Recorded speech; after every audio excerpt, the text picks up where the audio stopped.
Mazars qui va nous présenter le contenu de son étude « Les dirigeants d'entreprise face à la neutralité carbone, deux points, au-delà de la volonté, quelle réalité ?» Un sujet qui s'inscrit dans le corpus d'intérêt que nous avons initié il y a quelques semaines avec une présentation tout à fait brillante de M. Chéreau, qui est un asset manager, qui nous a parlé de ce que sont les critères ESG notamment, donc environnement, sociaux, gouvernance, et aux présentations au cours de laquelle nous avons mieux compris ce qu'étaient les critères extra-financiers par rapport aux ratios financiers à proprement parler, là, ce que représentent les univers d'investissement, incluant tout ce qui touche à un certain nombre de labellisations comme les fonds ISR en particulier. Toutes ces questions rejoignent également la nouvelle que notre présidente Henriette a partagée encore aujourd'hui depuis LinkedIn, nouvelle dans laquelle nous apprenons que Euronext lance une sous-catégorie du CAC 40 qui s'appelle Euronext ESG, ou ESG CAC 40, je ne me souviens plus exactement. Donc voilà, votre présentation s'inscrit dans ce contexte général, le think tank ayant pour vocation, comme notre présidente l'a rappelé, à aborder nombre de sujets avec des objectifs qui ont été rappelés brièvement sur une diapo introductive. Donc merci encore de votre présence et puis sans plus tarder, je vous laisse la parole. Merci Jean-Michel, merci pour votre invitation. Alors une présentation rapide peut-être de mon côté. Donc moi je suis associé chez Mazars, je suis responsable de la filière énergie-environnement de Mazars. Je suis ingénieur de formation, mais je suis parti donc faire d'autres aventures puisqu'en fait je suis auditeur financier et commissaire aux comptes, mais avec cette fibre quand même ingénieur. C'est pour ça que je travaille dans ces domaines-là. Et donc aujourd'hui je suis accompagné de Julien qui est senior manager en conseil en énergie et environnement. Pourquoi cette étude? Comme vous le savez probablement, sur la slide d'avant, peut-être Julien, ça a sauté. Ouais, merci. Depuis les accords de Paris, donc signés par 195 États, être ce qu'on appelle ZEN, zéro émission nette, c'est devenu un objectif un peu ultime pour tout le monde pour contenir le réchauffement climatique à moins de 2 degrés, d'ici 2050 si possible, mais en tout cas d'ici la fin du siècle, c'est l'objectif. Et en fait, on observe depuis ces accords une recrudescence, une accélération des politiques publiques, que ce soit au niveau européen ou français notamment, au travers des lois et réglementations qui sortent. On le voit avec le Green Deal européen en ce moment, on le voit avec par exemple la loi pour la transition énergétique et la croissance verte, de laquelle a découlé la PPE, la stratégie nationale bas carbone, ou encore le projet de loi climat et résilience qui est débattu en ce moment au Parlement. En parallèle de quoi, on voit aussi une accélération des annonces, essentiellement de grands groupes, sur leurs engagements vis-à-vis de la neutralité carbone. Alors sur des scopes parfois un peu différents, et parfois c'est un peu technique d'ailleurs, donc c'est pas toujours simple de s'y retrouver dans les annonces. Mais globalement, dans ce contexte-là, et parce que l'atteinte de la neutralité carbone ne pourra pas se faire sans une contribution forte et engagée de la part des entreprises, chez Mazars, il nous a semblé utile de mener une étude pour sonder l'opinion des chefs d'entreprise en France, de toute taille, pas que les grands groupes, et sur les secteurs d'activité les plus émetteurs de CO2, pour mesurer un peu la réalité, le niveau de maturité en fait, du tissu industriel français sur ce sujet de la neutralité carbone, en faisant bien une photo à partir d'un questionnaire qui a été réalisé fin 2020. Ce n'est pas quelque chose qu'on a vu nécessairement par ailleurs, et pour nous c'était important, c'était une forme de contribution pour Mazars, pour alimenter le débat, le faire avancer, et puis aussi mesurer un petit peu le chemin qui reste à parcourir. Et puis vous verrez dans l'étude que le chemin il est encore important. En slide suivant, donc un point rapide sur la méthodologie, c'est une étude qu'on a menée en partenariat avec l'IFOP, qui a réalisé donc un sondage auprès d'un peu plus de 400 dirigeants d'entreprise. Donc vous voyez sur l'écran les secteurs d'activité qu'on a sélectionnés, encore une fois les plus émetteurs, toute taille d'entreprise, de la TPE au grand groupe. Et donc, comme je le disais, pour évaluer un peu le niveau de maturité et d'engagement des chefs d'entreprise sur ces trajectoires de neutralité carbone. Il se trouve que dans l'étude, si vous allez la voir en détail, on a choisi de confronter en fait les résultats de cette étude à ce qu'on a appelé un board d'experts externes à Mazars, qui ont une compétence particulière dans le domaine, pour essayer d'éclairer certains des résultats de l'étude. Alors, quels sont les principaux enseignements? Si on passe au slide suivant. 4 chiffres peut-être à retenir. parce que, comme je le disais, il y en aura beaucoup, donc si on veut en garder quelques-uns en tête. Tout d'abord, 52% des entreprises, enfin, des chefs d'entreprise interrogés considèrent que c'est une priorité, donc une courte majorité. 46%, un peu moins de la moitié, ont mené des premières actions bas carbone, qui sont parfois du bon sens. Seul un quart dit s'être engagé ou avoir déjà prévu de s'engager dans un projet de neutralité carbone. Mais déjà, on baisse assez rapidement finalement. Et seuls 16%, donc moins d'un sixième, disent avoir construit une feuille de route précise avec des jalons, un calendrier.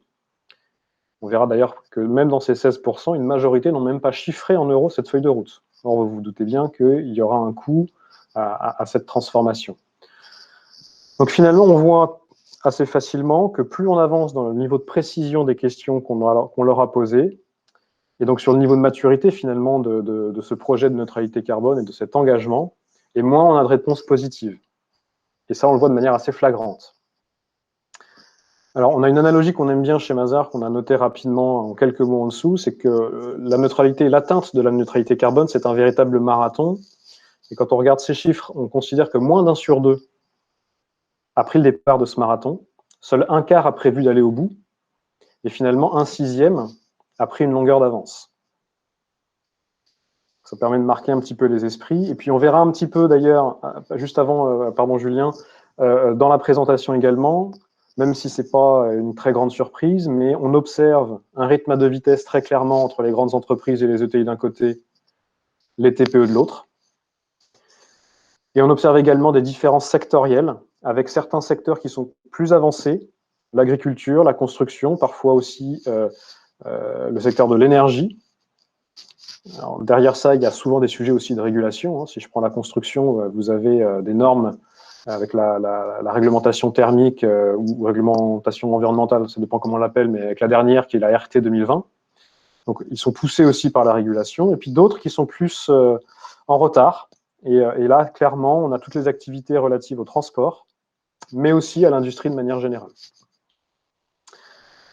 Alors, si on avance, on a identifié deux freins principaux à cet engagement vers la neutralité carbone. Tout d'abord, la nécessité de se connaître. Ça veut dire quoi, se connaître? Ça veut dire qu'il faut être capable de mesurer ses émissions et donc faire un bilan carbone. Or, en fait, seuls 16%, donc encore une fois, 1 sur 6, des entreprises de moins de 500 salariés ont déjà réalisé un premier bilan carbone. Moins de 500 salariés, pourquoi j'évoque ce chiffre? Parce qu'au-dessus, il y a eu l'obligation de faire au moins un bilan tous les 4 ans. Et donc, on voit que quand on n'est pas obligé, la majorité ne le font pas. Et toujours dans la nécessité de se connaître, ça veut dire aussi connaître, pour établir ces mesures, il faut connaître un peu les outils, les méthodologies qui peuvent exister, puisqu'il n'y a pas de standard aujourd'hui. Et seul un tiers des dirigeants considèrent connaître les outils et les méthodologies à leur disposition. Deuxième point, une fois qu'on peut normalement établir ce point de départ indispensable qui est la mesure des bilans carbone, il faut ensuite pouvoir construire une trajectoire. Et construire une trajectoire, ça nécessite des compétences et des ressources en interne. Or là, de la même manière, la majorité des dirigeants d'entreprise considèrent ne pas avoir ces compétences et ces ressources. Deuxièmement, pour pouvoir construire ces trajectoires, il faut connaître son environnement, c'est-à-dire toute la chaîne de valeur, ce qu'il y a en amont, ce qu'il y a en aval. Parce qu'en réalité, si je regarde une entité donnée, une entreprise donnée, la majeure partie des émissions concernant son activité ne sont pas dans l'entreprise. En moyenne, c'est à peu près 3/4, 80% des émissions qui sont en dehors de l'entreprise, dans la chaîne aval, enfin dans la chaîne amont, pardon, et dans la chaîne aval. Or, on voit bien que si la majeure partie des entreprises ne font pas de bilan carbone, connaître les émissions de ce qui se passe au niveau des fournisseurs, de la supply chain ou jusqu'aux clients, c'est quasi impossible. Donc là, il y a une vraie barrière pour arriver à construire ça. Et le troisième point dans la construction de la trajectoire carbone, dont il faut avoir conscience, c'est que ça va transformer les business models. Et là, il y a une courte majorité des chefs d'entreprise qui considèrent que oui, ça va transformer en profondeur leur business model. Et donc c'est un frein, parce qu'évidemment, qui dit se transformer, pour beaucoup d'entre nous, ça peut être un frein. Alors néanmoins, en slide suivant, et puis je passerai ensuite la parole à Julien pour rentrer un petit peu plus dans le détail, Il y a quelques leviers qui ont été quand même identifiés par ceux qui se sont engagés dans un projet de neutralité carbone. 3 leviers, rapidement. 1, le financement, et simplifier l'accès au financement. 2, la fiscalité, une fiscalité incitative qui doit permettre à la fois de donner un signal prix fort pour favoriser les comportements vertueux, et aussi gagner, ou en tout cas garder une certaine compétitivité. Et là, on rejoint un autre sujet dans la taxe carbone, qui est la taxe carbone aux frontières de l'Europe, qui est en cours de discussion au niveau européen, parce qu'évidemment, il faut pouvoir monétiser les émissions importées. Sinon, le risque, c'est ce qu'on appelle la fuite de carbone, qui est que le plus simple pour réduire les émissions, c'est de déporter les industries qui émettent en dehors de l'entreprise et en dehors du pays. Et le troisième et dernier point qui nous paraît majeur, nous, puisque ça, c'est vraiment l'ordre dans lequel les chefs d'entreprise ont donné les leviers, c'est de travailler en collaboration sur toute la chaîne de valeur, avec toutes les parties prenantes, les fournisseurs, les clients, mais aussi les actionnaires, les investisseurs, pour promouvoir une action efficace. Si on travaille seul dans son coin, on ne va pas aller loin, pour faire simple. Je vais laisser la parole maintenant à Julien. Julien, je propose, voilà, en un quart d'heure, 20 minutes maximum, parce qu'il y a pas mal de slides, de présenter un petit peu plus dans le détail tous ces constats. On va tâcher d'être efficace. Donc la première question finalement qu'on a posée aux dirigeants d'entreprises françaises, c'est une question de définition, et on leur a demandé de nous dire spontanément ce qu'évoquait pour eux le concept de neutralité carbone. Ce qu'on note à notre niveau, c'est que finalement, il n'y a pas de définition commune pour les dirigeants de ce qu'est la neutralité carbone. Et seul un dirigeant sur 4 évoque finalement la bonne réponse, cette notion d'équilibre, c'est-à-dire la capacité de notre système à séquestrer les émissions anthropiques. Et après, on a... Alors, il y a de l'écho, je ne sais pas d'où ça vient. Vous m'entendez bien ? Stéphanie, merci. Oui, après, vous voyez des définitions quand même très amples, très génériques, attenant au levier de la neutralité ou plus globalement au climat. Ils évoquent dans le détail les énergies renouvelables, l'écologie. Donc, vous voyez un verbal quand même très global et très proche de celui du grand public. Donc, finalement, ce manque de définition... Il souligne un manque de connaissance du sous-jacent physique finalement derrière cette stratégie de neutralité carbone, et ça pose un certain nombre de questions sur la capacité des dirigeants à agir. Et d'ailleurs, on peut se demander si une entreprise, elle a vocation à être elle seule un neutre en carbone. Beaucoup d'analystes disent que l'entreprise devrait être contributrice à ce projet de neutralité carbone au service d'une neutralité carbone d'un État ou d'un territoire. Donc, une vision plus globale de cette neutralité. Ensuite, on leur a demandé de nous dire si cette neutralité carbone, c'était une priorité pour eux, et donc c'est une priorité pour une courte majorité des dirigeants. Et on aura l'occasion d'y revenir, que cette question, elle varie sensiblement en fonction de la taille de l'entreprise et de certains secteurs d'activité. On leur a demandé de faire un exercice également assez simple, de nous dire si cette neutralité carbone était pour eux une formidable opportunité ou à l'inverse une menace très importante. Et on leur a demandé de mettre une note, un 10, s'ils considèrent la neutralité carbone comme une opportunité ou 0 comme une menace. Et donc, force est de constater que la réponse est très moyenne. Collectivement, les dirigeants mettent une note de 5,7. Ce qui traduit leur difficulté à se positionner aujourd'hui sur la voie de la neutralité carbone.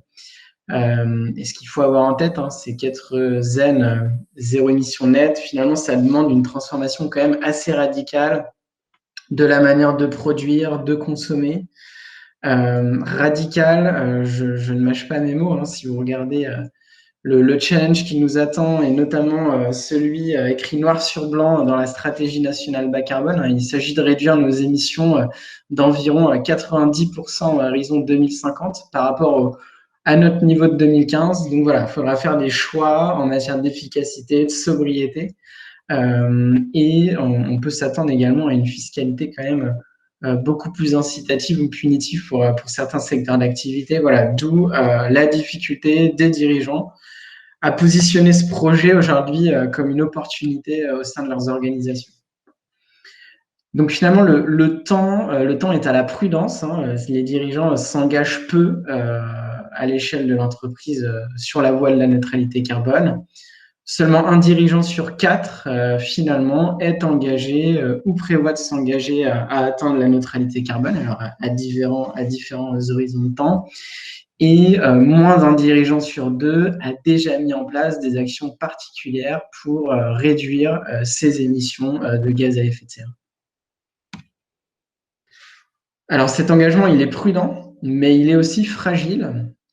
Donc pour les dirigeants qui ont prévu de s'engager ou qui sont déjà engagés dans la voie de la neutralité carbone, 64% d'entre eux ont une feuille de route, c'est-à-dire une stratégie avec un plan d'action, des jalons, des indicateurs pour mesurer l'atteinte de leurs objectifs de neutralité. Et pour ces dirigeants qui ont une feuille de route, ils ont chiffré cette feuille de route dans seulement un cas sur 3. Donc chiffré en euros, ça veut dire évaluer le coût de cette transformation, projeter leur PNL, leurs impacts financiers à horizon 2030, 2040, 2050 en fonction de la date d'atteinte de la neutralité carbone qui est présupposée dans leur stratégie. Alors, si les dirigeants ils sont prudents et fragiles, enfin s'ils ont un engagement à la fois prudent et fragile vers la neutralité carbone, ils sont en revanche assez lucides sur la question du greenwashing. C'est un résultat qui nous interpelle dans le bon sens. C'est vrai qu'on constate quand même ces dernières semaines bon nombre d'annonces de grandes entreprises en faveur de la neutralité carbone. Et donc, les dirigeants nous disent que derrière ces annonces d'engagement vers la neutralité carbone, dans 52% des cas, il y a du greenwashing. Les dirigeants ils déclarent aussi quasiment à l'unanimité qu'ils ne pourront pas être neutres sans avoir recours à de la compensation de leurs émissions résiduelles. Et pour autant, seulement un dirigeant sur 3 craint finalement d'être accusé de greenwashing en communiquant ou en s'engageant dans la voie de la neutralité carbone. Donc les dirigeants, ce qu'ils nous disent ici, ils nous disent une chose intéressante, c'est qu'ils ne pourront pas être neutres sans avoir recours à de la compensation, mais ils soulignent la notion d'émission résiduelle et ils sont bien conscients du risque de greenwashing. Donc voilà, ce qui explique aussi pourquoi ils sont prudents et ils s'engagent avec lucidité dans la voie de la neutralité carbone.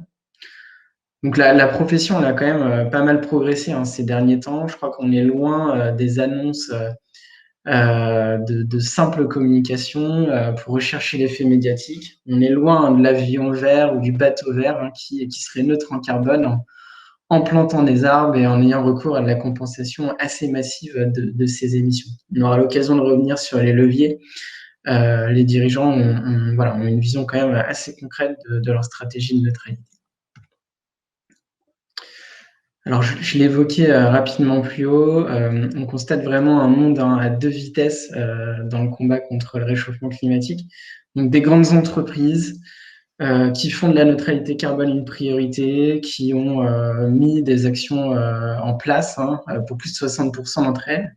Et plus on va descendre dans des petites et moyennes entreprises, plus l'engagement va être faible et fragile. Vous voyez, on est à 46 et 41% des TPE qui sont engagés dans cette voie ou du moins qui ont mis en place des premières actions. Et lorsqu'on regarde les secteurs d'activité, c'est pareil, on voit une certaine disparité. Donc, le secteur de l'énergie et le secteur de l'agriculture en tête, ils font de la neutralité carbone une priorité. Et puis le secteur du transport et de l'industrie en général, qui est beaucoup plus en retrait avec un dirigeant sur 3 et 44% des dirigeants du transport qui font de cette neutralité carbone une priorité. Alors, cette différence d'engagement selon les secteurs, finalement, il est lié à une perception différente de la neutralité carbone dans le secteur de l'énergie, de la construction et de l'agroalimentaire. On voit que cette neutralité carbone, elle est plutôt perçue comme une opportunité. À l'inverse, dans le secteur des transports, les activités de transport, donc c'est des entreprises qui transportent des passagers ou des matières premières, là vous voyez, la neutralité carbone, elle est vue comme une menace. Alors pour le secteur de l'énergie, les résultats nous semblent plutôt conformes à la tendance et à la structure de notre équation énergétique française. On a un mix quand même électrique assez décarboné par nos choix résolument orientés vers le nucléaire et les énergies renouvelables. Et ce que nous disent les dirigeants ici, c'est qu'ils sont encore prêts à aller plus loin, et en témoignent finalement les dernières accélérations en faveur de l'hydrogène et du biogaz et l'éolien offshore notamment sur le territoire. L'agroalimentaire, 6,2, c'est quand même lié, on le pense, à une volonté des citoyens d'une agriculture peut-être plus locale, plus responsable. En tout cas, c'est du moins une des conclusions de la dernière convention citoyenne pour le climat. Et donc voilà, les dirigeants semblent avoir pris le pas de cette demande. Alors les transports, c'est vrai que ça nous a surpris, 4,6 sur 10, c'est pas une bonne nouvelle. Ça nous a surpris parce que quand même, les entreprises ont quand même, du secteur du transport ont quand même beaucoup pris le pas de la mobilité plus verte. On voit que quand même la voiture électrique progresse beaucoup. On voit que les annonces sur l'hydrogène pour de la mobilité lourde et longue distance se multiplient également. Alors ce 4,6, nous, on l'analyse de la manière suivante. Si vous regardez aujourd'hui le mécanisme de taxe carbone applicable au sein de l'Union européenne, on appelle ça le mécanisme des ETS, finalement, il n'est pas applicable au secteur de l'activité de transport, maritime, ferroviaire et routier. Donc voilà, donc qui dit volonté d'accélération, dit taxe carbone, dit élargissement de ce système des ETS aux activités de transport. Et donc, pour le dirigeant, ça devient un malus écologique et ça va pénaliser finalement sa rentabilité à court terme. Donc voilà, derrière ce 4,6, il y a sans doute cette fiscalité qui impactera à court terme les PNL des acteurs des activités de transport. C'est du moins l'analyse que l'on en fait chez Mazars. Alors ça, c'est plutôt la bonne nouvelle de cette étude. On a demandé aux dirigeants de prioriser finalement les leviers qu'ils souhaitent utiliser ou qu'ils utilisent déjà aujourd'hui pour atteindre la neutralité carbone ou du moins réduire leurs émissions de gaz à effet de serre.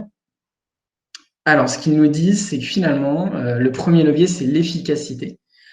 Donc là, finalement, c'est mobiliser l'ensemble des leviers technologiques pour produire plus efficacement, pour consommer moins d'énergie, être plus responsable dans la manière de produire. Il nous souligne également la sobriété comme troisième levier, c'est-à-dire qu'ils sont prêts à faire des efforts de comportement pour être plus sobres dans leur relation à la consommation de matières premières, à la transformation de matières premières pour délivrer finalement leur activité. Et vous voyez, la compensation, elle arrive vraiment en avant-dernier levier. Donc là, les dirigeants, ce qu'ils nous disent ici, c'est qu'ils sont conscients qu'ils n'atteindront pas la neutralité carbone en plantant des arbres.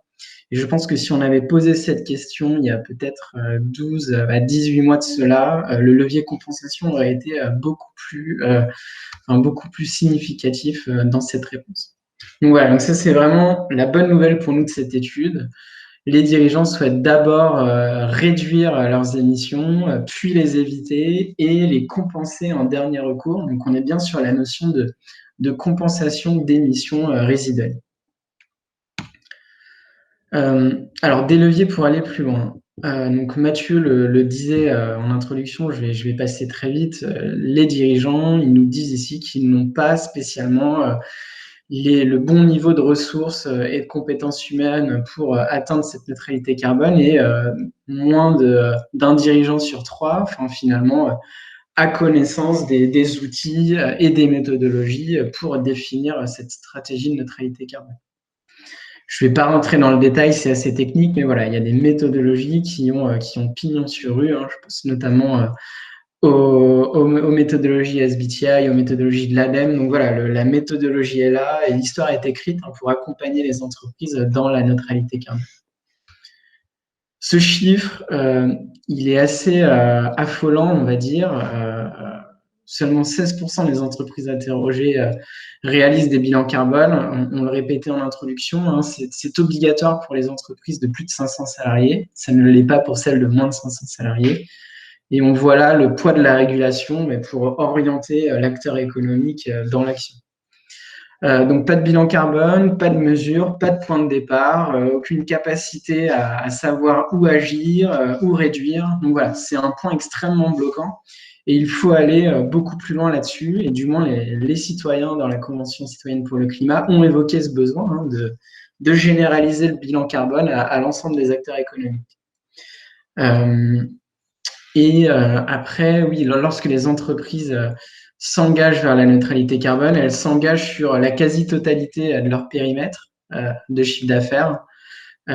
Et en revanche, la moins bonne nouvelle, c'est que seulement 40% d'entre elles s'attaquent au scope 3. Le scope 3, c'est finalement votre empreinte carbone hein, qui va prendre les émissions des matières premières que vous achetez, leur transport, votre activité de transformation.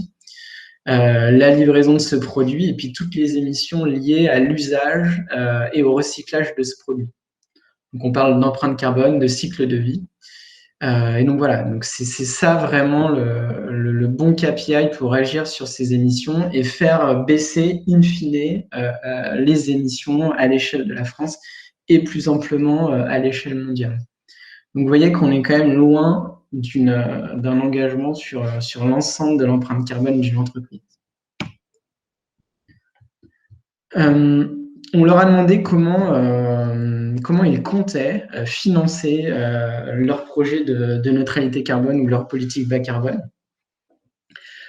Donc, naturellement, ils ont du mal à se projeter, c'est compliqué pour eux, ils n'ont pas spécialement les ressources, pas spécialement les compétences. Donc voilà, ils attendent des subventions hein, pour mettre le pied à l'étrier. Ensuite, ils nous disent l'autofinancement. Et puis, troisième levier, par de l'emprunt. Et puis, le quatrième, par un bonus fiscal. Donc, ce qu'ils nous disent là, hein, c'est une difficulté à se projeter à long terme et une priorisation de levier de subvention quand même, de levier de financement, pardon, très court-termiste. Et enfin, on leur a demandé de nous prioriser un certain nombre de leviers qu'ils souhaiteraient davantage utiliser pour concrétiser leur projet de neutralité carbone. Donc, ils nous évoquent en premier levier un besoin de simplification pour accéder plus facilement aux aides et au financement, notamment l'accès aux subventions. Et ça, c'est pas étonnant hein, dans un contexte de multiplication quand même des initiatives de relance à tous les niveaux, régional, national et puis européen aussi. Hein. Les strates se multiplient et il peut être compliqué pour eux pour avoir accès à ces différents types de subventions. Ce qu'ils soulignent dans un second temps, c'est une fiscalité plus incitative. Alors derrière ça, ils nous disent deux choses. Ils nous disent d'abord la nécessité d'avoir un prix du carbone plus fort en France et au sein de l'Union européenne pour donner un signal prix, pour valoriser leur business model, pour récompenser les comportements vertueux. Donc voilà, aujourd'hui, le prix du carbone au sein de l'Union européenne, on est entre 35 et 40 euros. Et voilà, donc certains rapports voient, je pense notamment au rapport d'Alain Quinet pour France Stratégie, un prix du carbone à plus de 500 euros hein, à horizon 2050. Donc vous voyez, c'est ça que demandent les bons élèves, hein, une fiscalité du carbone adaptée à des comportements et à des modes de production vertueux. Et ils nous disent dans le même temps, si on a cette fiscalité carbone plus forte au sein de l'Union européenne, on a besoin d'une protection, d'un bouclier. Et ils nous disent aussi qu'ils ont besoin d'une taxe carbone aux frontières pour protéger leur compétitivité. Alors sur le papier, ça paraît simple, hein, on taxe les importations en fonction de leur contenu carbone. Dans la vraie vie, c'est plus compliqué. Ça pose la question de ne pas faire de protectionnisme dans nos industries. Et puis, ça pose aussi la question de ne pas pénaliser des acteurs, des partenaires commerciaux de l'Union européenne moins développés, dont les importations de l'Union européenne sont stratégiques pour leurs économies.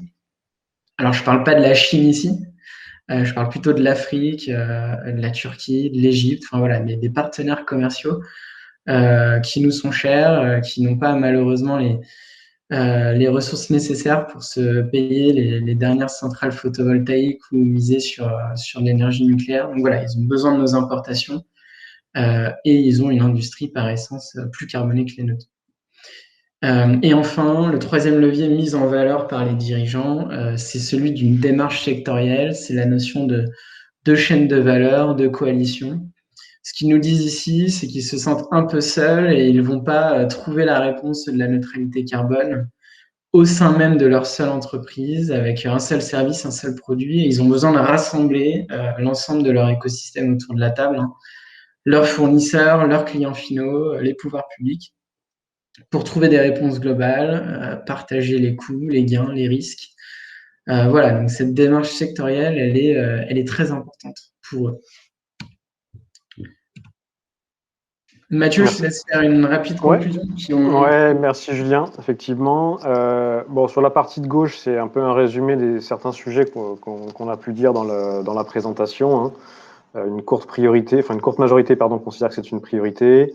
On a vu un engagement finalement assez prudent et encore fragile de la part des dirigeants.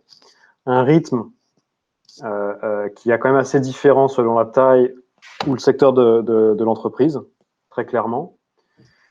Des pratiques de bilan carbone encore très marginales, et puis enfin un besoin évident de compétences et de ressources. Et évidemment, plus on est dans un grand groupe, plus on les a, ces compétences et ces ressources. Et si on essaie de prendre un tout petit peu de recul, c'est ce qu'on a mis un peu sur la partie de droite, qu'est-ce qu'on a envie de retirer de cette étude pour faire avancer un peu les choses? Il y a une marge significative à franchir sur la mesure du carbone. C'est une évidence. S'il n'y a pas ça c'est le point de départ. S'il n'y a pas ça, on ne pourra pas aller vers la neutralité carbone. Donc, il y a besoin de généraliser, d'uniformiser la pratique du bilan carbone à l'ensemble des entreprises. Deuxièmement, il faut agir sur ce qu'on appelle pas un hasard, mais ce qui s'appelle donc le scope 3, les émissions indirectes. Comme je le disais, c'est la majorité des émissions quand on regarde une entreprise seule. Et donc, il faut le faire sur l'ensemble de la chaîne de valeur, avec l'ensemble de la chaîne de valeur, et en s'appuyant en particulier dans cette chaîne de valeur sur les grands groupes, parce qu'ils disposent d'une vraie capacité de traction. Ils ont la capacité à accompagner leurs fournisseurs pour réduire les émissions, voire même à leur imposer de réduire les émissions. J'ai envie de dire, si on le fait de manière un peu brutale, il suffit de dire aux fournisseurs, si tu ne réduis pas tes émissions, je vais en prendre un autre, pour le dire plus simplement. Et puis, ils ont aussi une capacité financière d'investissement, en fait, en R&D, en innovation, pour être capable de proposer au consommateur final des produits qui soient davantage décarbonés dans leurs usages. Et enfin, la régulation, les politiques publiques, les pouvoirs publics, évidemment, indispensables. On l'a vu, hein, quand il n'y a pas d'obligation de faire un bilan carbone, et ben, globalement, il n'est pas fait. Alors, pour plein de bonnes raisons, mais quand même, il n'est pas fait. Et finalement, il y a besoin quand même que cette régulation favorise les comportements vertueux. Et on sait bien que, on sait bien, en tout cas, la stratégie nationale bas carbone que la France a décidée il y a quelques années et qu'elle fait évoluer régulièrement est divisée en budgets. Il y avait un premier budget sur la période 2015-2018 qui a été dépassé en termes d'émissions. La période actuelle, 2019-2023, si je mets le sujet Covid de côté, qui a, de manière conjoncturelle, fait diminuer les émissions en 2020, mais pour des raisons évidemment très, très différentes. On a bien vu qu'aujourd'hui, on était déjà revenu sur le trait de juste avant la période Covid. Donc, on va probablement aussi dépasser ce budget 2019-2023. Donc, il y a vraiment besoin que l'État trace la route de ce fameux marathon que j'évoquais en introduction, avec toute la signalisation qui va bien pour permettre aux acteurs économiques de se concentrer sur cette bonne direction. Et voilà, on a été, j'espère, pas trop long, mais il y avait beaucoup d'informations. Mais on en a terminé avec la présentation de cette étude. On vous a mis le lien en commentaire, vous pourrez aller la télécharger. Oui, Il y a aussi pas mal d'interviews de cadres dirigeants de grands groupes et de plus petites entreprises. C'est intéressant de croiser leur regard sur cette question. Nous la mettrons sur notre site web, si vous nous y autorisez. Bien sûr, bien sûr. Avec grand plaisir. Je peux reprendre la parole De l'autre côté, oui. Oui. D'accord. Très bien. Écoutez, merci pour ces propos introductifs. J'ai noté personnellement beaucoup de points. Alors, je vais essayer de ne pas accaparer la parole comme je le fais un peu trop souvent dans ces présentations, et donc résumer.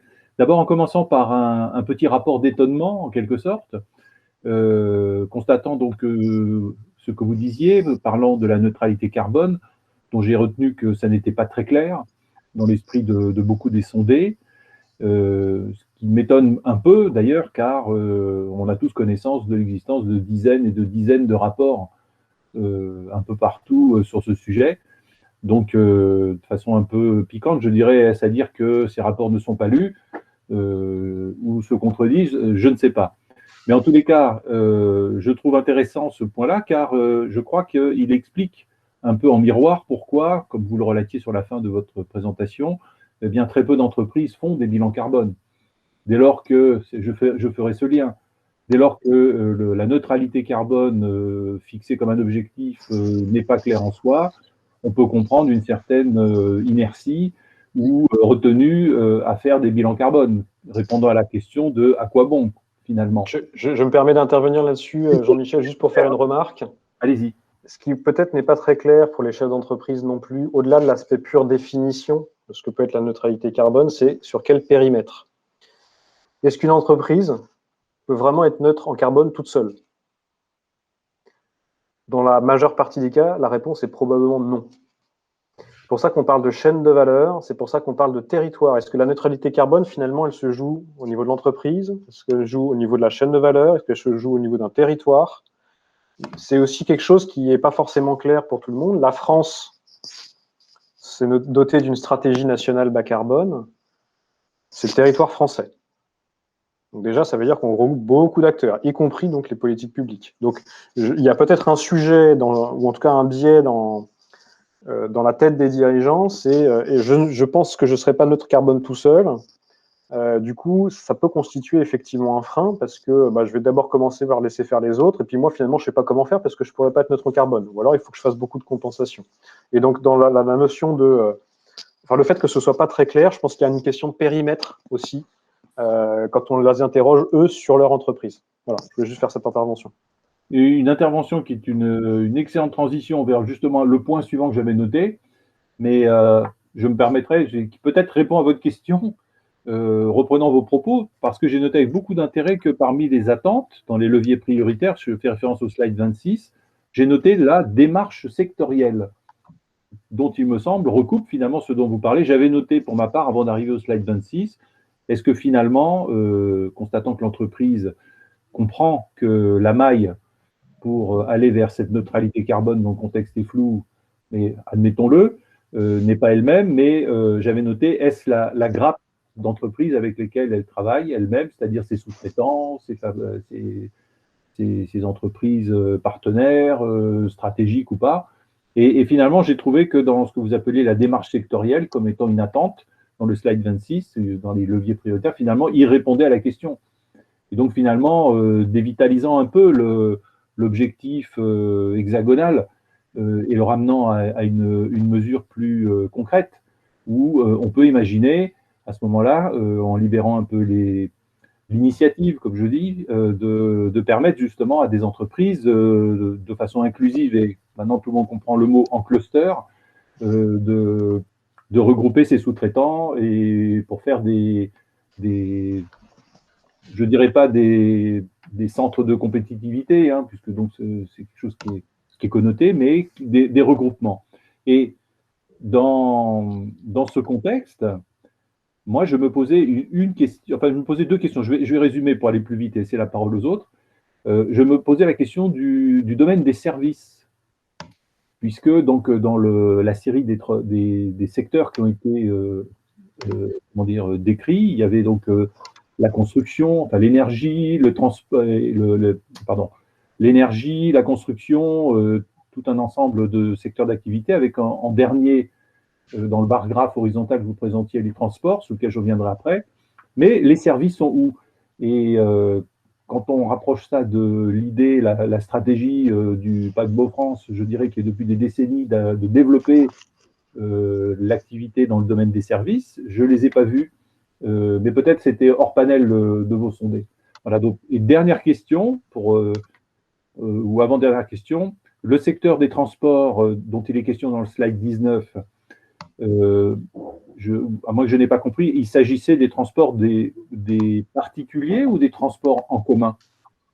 Voilà. Et toute dernière question, je me faisais la réflexion dans votre slide 20 sur le critère efficacité comme étant un des critères attendus, enfin disons, un des leviers attendus par vos sondés. Je me disais, est-ce que finalement, c'est intéressant parce que ça recoupe une réponse qu'on a eue la fois précédente dans la présentation par la personne qui est donc asset manager dans ces domaines-là, qui nous indiquait, en réponse à une question qui avait été posée sur le régime fiscal, soulignant, est-ce que finalement une fiscalité incitative permettant une gestion d'actifs orientée vers des investissements green ne serait pas la solution pour finalement accélérer tout ça?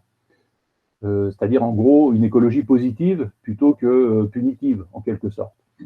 Et donc je faisais le lien avec le critère efficacité dont vous parliez dans le slide 20 en me disant, est-ce que finalement une réforme fiscale au niveau des gestions d'actifs, parce que là le frein, la personne nous avait indiqué, le professionnel qui était intervenu nous indiquait que malheureusement l'État refuse en fait. L'État refuse de mettre en place une fiscalité incitative sur les gestions d'actifs orientées green parce que ça occasionne immédiatement des pertes de recettes pour eux. Donc en réalité, celui-même qui, c'est un avis personnel, définit la stratégie, fait en sorte que la tactique bloque la stratégie, en quelque sorte. Et donc, est-ce que ce n'est pas là finalement le véritable levier, à savoir gestion d'actifs avec avantage fiscal, permettant d'investir en efficacité pour des grappes d'entreprises, incluant une grosse entreprise cœur d'activité et son panel de sous-traitants environnants. Voilà, je vais laisser la parole aux autres. J'étais déjà un peu long, merci. Juste une précision, le secteur d'activité, comme je le disais en introduction, on a choisi sciemment les plus émetteurs. Donc ceux sur lesquels il faut travailler le plus, puisque c'est là que ça se passe. Ça ne veut pas dire que les autres n'émettent pas, mais moins que la liste des secteurs d'activité qu'on a choisi. Voilà, j'apporte juste cette précision sur une de vos questions. Sur la fiscalité, Julien, je ne sais pas si tu veux prendre la réponse, mais… Ce que je peux vous dire sur la fiscalité, c'est qu'en effet, ça a une partie bonus, enfin bonus pour les uns, malus pour d'autres. Attention tout de même à la fiscalité, hein, parce que la fiscalité derrière, elle est quand même répercutée quelque part sur les prix de vente des biens, des services. Je ne vais pas refaire l'histoire des Gilets jaunes, mais je peux simplement vous donner des chiffres de l'INSEE que je trouve particulièrement intéressants. C'est que les Français sont très inégaux par rapport à la fiscalité écologique. Si vous prenez les 20% des Français les plus pauvres, sur 100 € de pouvoir d'achat, il y en a 20 qui sont dédiés à l'énergie. Et si vous prenez les 20% des Français les plus riches, sur 100 €, il y en a seulement 6 qui sont dédiés à l'énergie. Donc voilà, si on pénalise certains types de produits ou de services pour être favorable au climat, bon voilà, il y a un impact social quand même derrière, donc ça pose la question quand même de bouclier pour certaines populations. Voilà, vous aviez une autre question. Pour les transports, est-ce que c'est des transports particuliers ou en commun ou... Ouais, non, sur les transports, c'est tout type de transport, transport en commun, ça peut être du train, de l'aérien, et c'est aussi du fret, hein, du transport de matières premières. Voilà, on a vraiment pris l'ensemble des codes NAF sur l'activité du transport d'activité. les panels sont représentatifs. Hein. L'IFOP c'est assuré de ça à chaque fois. Je vous remercie. Stéphanie? Oui, moi, je voulais dire que sur les transports, je ne suis pas surprise parce que quand on prend vu le panel qui a été extrêmement bien respecté, j'ai noté sur les tailles d'entreprise, quand on voit le nombre de transporteurs routiers qui doivent être extrêmement craintifs par rapport à leurs camions qui roulent en France et quand on voit le nombre de camions qui roulent sur nos autoroutes chaque jour, français, je peux entendre qu'effectivement, ils soient réticents. Ça ne me choque en rien, en fait. Parce que c'est quand même eux qui majoritairement aujourd'hui représentent le transport routier en France. Après, ce qui me fait un petit peu peur sur le levier d'action, c'est que vous nommez comme levier d'action les grandes entreprises qui pourront imposer à leurs sous-traitants d'avoir effectivement des bilans carbone. Moi, je dis bravo, très bien, à une condition, c'est qu'ils en payent le prix. Parce que ces entreprises décarbonées, elles devront investir, changer leur mode de production, changer leur fonctionnement, acquérir de nouvelles compétences. Or, quand on voit que même aujourd'hui, dans la commande publique, c'est le moins-disant qui l'emporte, on voit bien l'argent, on voit bien que quand les grands groupes font appel aux TPE, PME, c'est à quel tarif? Merci. Donc, imposer toujours aux TPE, PME, parce que effectivement les grands groupes ont des moyens d'imposer, d'accord, mais qu'ils soient prêts à en mettre le prix, parce que là, sinon, on risque de bouleverser entièrement une économie. Après, voilà, je laisse ça à votre suggestion et on dirait un peu le propos, mais peut-être que vous avez quelque chose à m'objecter sur cela. Non, ce que je pouvais dire, c'est qu'il va falloir que tout le monde s'y mette. Et qu'aujourd'hui, on voit bien que ces résultats montrent que les gens, globalement, les chefs d'entreprise, sont attentistes en réalité. Ils attendent que ça bouge ailleurs. Ils attendent que l'État décide, que l'État subventionne. Et l'État, c'est nous tous. Ça ne sort pas de nulle part. Et cette transition, elle est de manière évidente, ça va coûter énormément d'argent. Mais si on veut vraiment y aller parce que on juge que c'est primordial, et là c'est tout un chacun, mais j'ai envie de dire, en tout cas personnellement, je considère que c'est essentiel parce que c'est une question de santé publique finalement pour nos enfants, nos petits-enfants, etc. Il faut qu'on y aille et il faut que tout le monde s'y mette. Donc après, qui paye?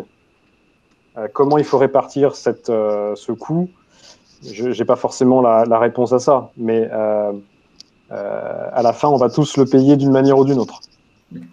Peut-être un complément sur ta réponse, Mathieu, sur la notion de bilan carbone. C'est important d'avoir en tête qu'aujourd'hui, le marché des éditeurs et de la technologie se structure quand même beaucoup et a énormément progressé. Et aujourd'hui, il est possible de faire des bilans carbone, on va dire, relativement automatisés, qui analysent directement vos achats, vos paiements et est en capacité d'avoir une première photographie. Et ça coûte que quelques dizaines d'euros par mois. Je vous invite notamment à regarder ce que fait la startup Greenly. Voilà, donc on voit que les acteurs de la tech s'emparent de ces sujets et c'est qu'une question de mois avant que ce soit des solutions abordables pour le plus grand nombre. Et tu as raison, Julien. Le coût que moi j'avais en tête, il n'était pas sur le coût des bilans carbone, parce que je sais effectivement que c'est pas forcément si cher que ça. Le coût, il va être sur la transformation que ça va avoir, qu'il va falloir engendrer. Après, excusez-moi, j'avais une question de Béotienne, mais vous avez fait tout un slide sur le greenwashing. Donc, je comprends bien ce que ça veut dire en anglais, mais franchement, je ne vois pas ce que ça veut dire dans les faits. Donc, ça, c'est une question, c'est qu'est-ce que c'est finalement que le greenwashing? Et ma deuxième chose, c'est est-ce que dans les mesures incitatives, comme il y a eu là un petit peu le Made in France qui a apparu pendant le confinement et qui pousse un certain nombre de consommateurs aussi à acheter différemment. Aujourd'hui, voilà, des fois, quand on va acheter ces simples carottes au supermarché, si elles sont estampillées Made in France, on va peut-être mettre 5 centimes de plus. Est-ce que finalement, il pourrait y avoir une sorte de labellisation d'entreprises plus vertueuses en bilan carbone? En interrogation, ça pourrait être quelque chose d'incitatif. Voilà, donc j'ai à la fois cette question sur une sorte de label et sur ce qu'est le greenwashing. Excusez-moi, mais ça, je ne sais pas. Je vais commencer par le greenwashing. Le greenwashing, tout simplement, c'est… Attendez, je ne vous vois plus là. Un instant. Un petit instant. Vous m'entendez toujours? Oui, on t'entend. On vous voit en plus. Ok, bon, bah, je vais faire à l'aveugle. Le greenwashing, en fait, il y a deux types, enfin, deux caractéristiques du greenwashing. Soit le fait de mentir délibérément, enfin, de masquer la réalité. Je ne sais pas, vous êtes un opérateur d'électricité, vous produisez votre électricité avec des centrales à charbon et vous dites à l'opinion publique que non, vous êtes vert, que vous n'avez pas d'impact pour le climat. Donc ça, c'est un pur mensonge, si vous voulez.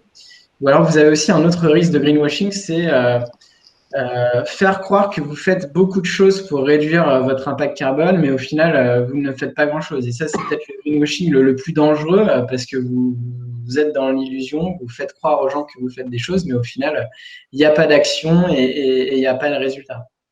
Donc voilà, donc les conséquences du greenwashing, hein, c'est masquer une réalité et qui se traduit malheureusement par des comportements néfastes pour l'environnement.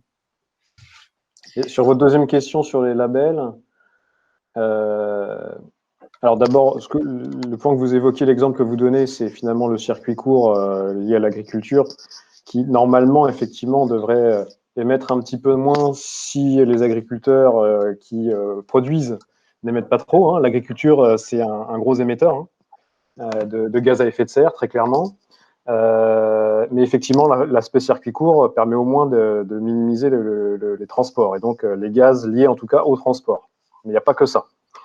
Et la partie label, finalement, Jean-Michel, je crois, c'est vous qui l'avez évoqué en introduction, Euronext vient d'annoncer justement un nouveau label CAC 40 ESG, justement pour essayer de mettre en valeur les groupes qui ont des vraies actions. Alors ESG, c'est pas que environnement, hein, c'est aussi la partie sociale, donc les gens. Et le G, c'est gouvernance et tout ce qui est lié à la transparence finalement de la gouvernance d'entreprise. Donc ouais, c'est une forme de label. Et puis l'Europe travaille quand même beaucoup sur ce sujet. On a évoqué, je crois, rapidement le sujet de la taxonomie. Peut-être que vous en avez parlé lors de votre dernière conférence, qui essaie de flécher justement les activités pour essayer que chaque groupe, en tout cas pour l'instant, ceux qui sont concernés, ils ne sont pas tous concernés, et ils ne sont pas concernés sur tous les sujets, mais bon, je ne vais pas rentrer dans le détail, c'est vraiment très technique et c'est en cours de discussion, mais justement pour finalement extérioriser, donc là on parle des grands groupes plutôt, hein, extérioriser au public finalement selon un référentiel comment leurs activités se positionnent face à l'environnement sur leurs différentes activités. Ça va donner un score, si je fais simple. Et puis, ça, c'est quelque chose de très, très puissant pour les grands groupes qui communiquent. S'ils ne sont pas bons en termes de score, ils vont avoir tendance à vouloir s'améliorer. C'est aussi une manière, alors je ne sais pas si c'est un label, mais en tout cas, c'est une manière en donnant une certaine information qui n'existe pas aujourd'hui, de les pousser à aller vers davantage d'activités moins émettrices. Donc, il y a quand même un mouvement. Alors, ça part toujours des grands groupes, hein, évidemment, et notamment les sociétés cotées, mais il va falloir que ça descende.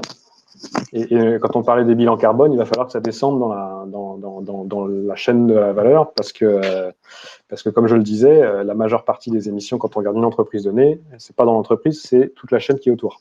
Et donc, c'est bien la somme de tout ça, puisque la chaîne de valeur, c'est énormément d'acteurs qui comptent. Je suis désolé, vraiment, là, il faut vraiment que je vous quitte. Je vous prie de m'excuser. Merci, Jean-Michel, je te laisse remercier ou dire un mot. Oui, merci de votre participation, du temps que vous avez consacré.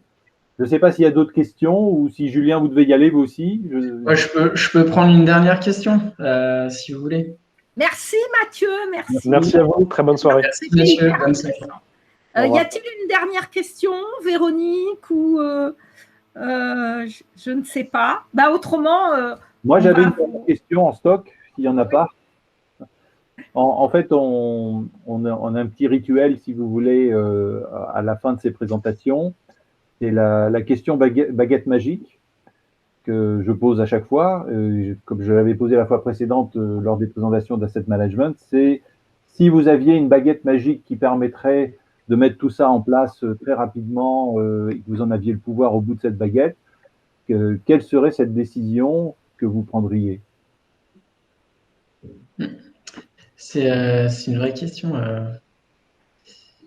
La décision que je prendrais, moi, Je crois que ce serait une question sur l'éducation. Enfin, il me semble important d'introduire ces notions dès le plus jeune âge.